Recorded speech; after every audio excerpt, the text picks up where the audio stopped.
premisa es que hay condiciones materiales para mejorar las condiciones de vida del conjunto de la población. Como habiendo esa premisa, sin embargo, no se verifica su conclusión, la cuestión es indiscutible. El problema está en las reglas del juego. ¿En qué consiste eso que acabo de llamar las reglas del juego?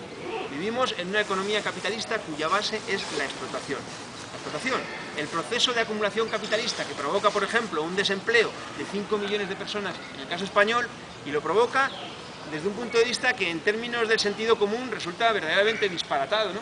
¿Cómo es posible que haya gente que quiere trabajar, que si trabajara produciría y que por tanto aumentaría el producto y en consecuencia podría aumentar la renta per cápita y en definitiva el bienestar del conjunto de la población, y sin embargo se le niegue la posibilidad de trabajar? Que por cierto, difícilmente se puede imaginar desde mi punto de vista una situación más violenta que impedir a gente ganarse la vida de una forma digna. Pero como digo, al fin y al cabo, si hay 5 millones de desempleados, eso es precisamente por una razón y solo por una, porque las reglas del juego determinan que los haya.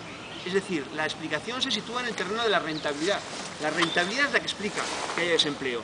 No es que nosotros no podamos imaginar sentido, ocupaciones, ámbitos en los que queden empleados y aporten al bienestar común. Se nos ocurren muchísimos. Entre esos desempleados hay médicos. ¡Qué disparate! Cuando sabemos que hay una atención sanitaria muy limitada, con listas de espera, con un trato muy poco personalizado, ¿cómo es posible que haya médicos desempleados? En realidad, desde el punto de vista del sentido común, resulta absolutamente disparatado. Pero, insisto, en la sociedad en la que vivimos no nos regimos por el sentido común. Nos regimos por la lógica que inspira la economía capitalista, que es la de la rentabilidad. Y esa lógica se asienta sobre la base de la explotación. La rentabilidad, la ganancia, la tasa de ganancia es la que constituye el leitmotiv de la acumulación. Y esa ganancia se fundamenta en que hay trabajo no pagado, en que hay plusvalía, hay explotación. Repito, por tanto, no podemos en ningún caso imaginar un hipotético capitalismo sin explotación, porque es la condición de su existencia. En segundo lugar, esta cuestión de la acumulación capitalista plantea un tema muy interesante, y es que es contradictoria. En primer lugar, bueno, lo primero que cabría decir sería que es verdaderamente anacrónica, ¿no? Porque a estas alturas del desarrollo histórico de la humanidad, que el proceso de acumulación, es decir, la decisión acerca de qué se produce, de cómo se destinan los recursos a la producción, no esté programada, no esté planificada, sino que obedezca al interés individual de quien tiene los recursos, porque hay una protección privada de los medios de producción, es absolutamente disparatado. Tan disparatado como que provoca las consecuencias tan sumamente terroríficas, tan dramáticas que conocemos. Así que lo interesante en relación con esto es, aparte de señalar que es anacrónico, es que, como decía, la economía capitalista es contradictoria. Que sea contradictoria, lo digo en sentido literal, quiere decir que los problemas de la acumulación capitalista vienen causados por la propia acumulación capitalista. Es decir, no necesitamos recurrir a ningún elemento externo, a ninguna causa circunstancial, a ningún factor exógeno. La lógica de la acumulación capitalista puesta en marcha de una forma impecablemente coherente provoca problemas crecientes además, como enseguida apuntaré, para el propio desarrollo de la acumulación. Esto nos lleva además a un análisis histórico para entender justamente la pregunta a la que yo quiero ir, la cuestión a la que yo quiero ir, que es la de en qué momento estamos. Pero antes quiero insistir sobre esto en relación con lo siguiente.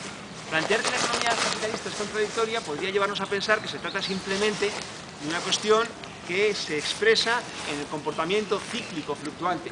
Claro, podríamos decir, como la economía capitalista es contradictoria, entonces la evolución va a ser fluctuante. Inevitablemente habrá crisis, pero bueno, al fin y al cabo las crisis serán simplemente un momento más, serán parte de ese proceso cíclico. Después de cada crisis, vendrá la recuperación, después de la recuperación vendrá el auge, después del auge de nuevo la recesión, la crisis y vuelta a empezar. Podría pensarse que ese carácter contradictorio se expresa solamente en eso. En realidad, el carácter contradictorio del capitalismo va mucho más allá de que sea una cuestión meramente física. O dicho de otra forma, esas contradicciones se expresan de una forma cada vez más aguda, tan aguda que, y aquí vamos ya hilando cabos, que precisamente se manifiestan en el hecho de que hoy, con todas las posibilidades materiales que haya, se impongan esos retrocesos sociales y democráticos a toda la población del mundo, incluso a la de los países más avanzados. Decía que no es solamente contradictoria, sino crecientemente contradictoria. Si nosotros le damos a esto una cierta contextualización histórica, nos encontramos con que el capitalismo, que es un modo de producción, es una forma de organizarse la sociedad, surge históricamente en un periodo de tiempo muy dilatado, primero en Europa occidental, en algunos países en particular de Europa Occidental. El referente por excelencia sería Gran Bretaña. Surge, como digo, en un periodo de tiempo muy dilatado, que se conoce teóricamente con el nombre de acumulación originaria del capital. Es una formulación de Marx, según las que lo cito y las que quedan, y se extiende, digamos, pues desde principios del siglo XVI hasta mediados del siglo XVIII, que es cuando culmina, cuando se consolida, tomando la forma de lo que normalmente conocemos como revolución industrial, el paso de la pequeña producción manufacturera artesanal a la producción fabril, etcétera, etcétera, ¿no? Ahí se inaugura una etapa en la que es verdad que la economía capitalista desempeña un papel tremendamente progresivo, ¿no? Un papel progresivo sobre todo porque supera las limitaciones, el corsé que suponían las viejas relaciones de producción feudales. Hace posible, efectivamente, un desarrollo gigantesco de las fuerzas productivas, ¿no? Hace posible, lo que decía hace un momento, la producción fabril, pero también las infraestructuras, el comercio, constituye las naciones y no separa las naciones, sino que más allá apunta hacia el mercado mundial, ¿no? Muy importante señalar esto. Efectivamente, el capitalismo tiene una primera etapa que solemos denominar con el nombre de capitalismo ascendente, que hace posible, ciertamente, un desarrollo de las fuerzas productivas. Que haga posible un desarrollo de fuerzas productivas no quiere decir que lo haga de una forma idílica, lo hace de forma contradictoria y lo hace siempre sobre la base de la explotación.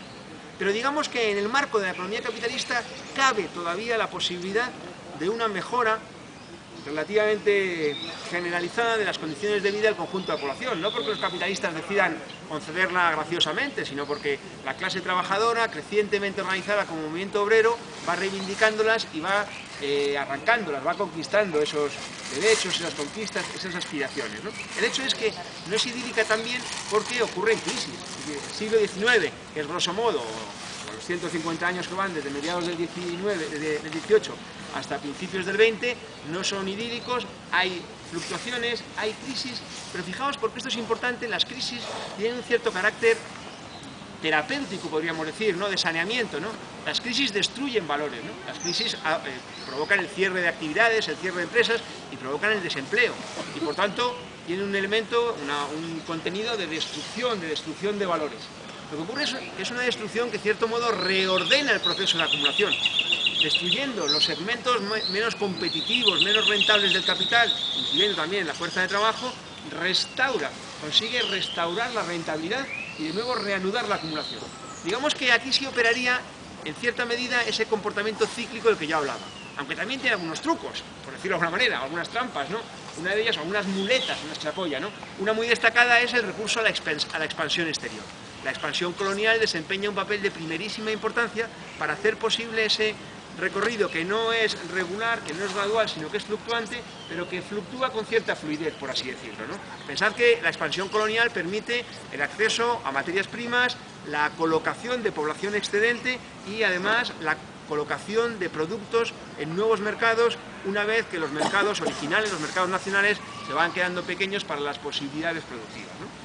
Así que tenemos un siglo XIX, hasta finales del XIX, principios del XX, caracterizado porque ese capitalismo ascendente tiene capacidad, ¿no? Grosso modo, contradictoriamente, de desarrollarse, de desplegarse de una forma relativamente fluida. Tanto que, de hecho, va a constituir el mercado mundial, la economía mundial. Esto es muy importante porque la noción de economía mundial no es que estemos juntando la palabra economía con la palabra mundo, economía mundial, sino que le damos un carácter teórico al hecho de que se constituye la economía mundial, lo cual va a ser decisivo, desde luego, en el orden político, en particular para quitarnos cualquier ilusión de que se pueda hacer el socialismo solamente en uno u otros países, ¿no? Economía mundial, y por tanto, o habrá una salida a escala mundial o no habrá salida, más allá de que, de igual modo que antes decíamos que no todas las políticas son iguales, el mientras tanto importa, y hay que decir, tiene experiencias valiosas, por lo que significan, de referente, de experiencia, de enseñanzas, más allá de que en ningún caso podamos pretender que pueda construir el socialismo en un solo país.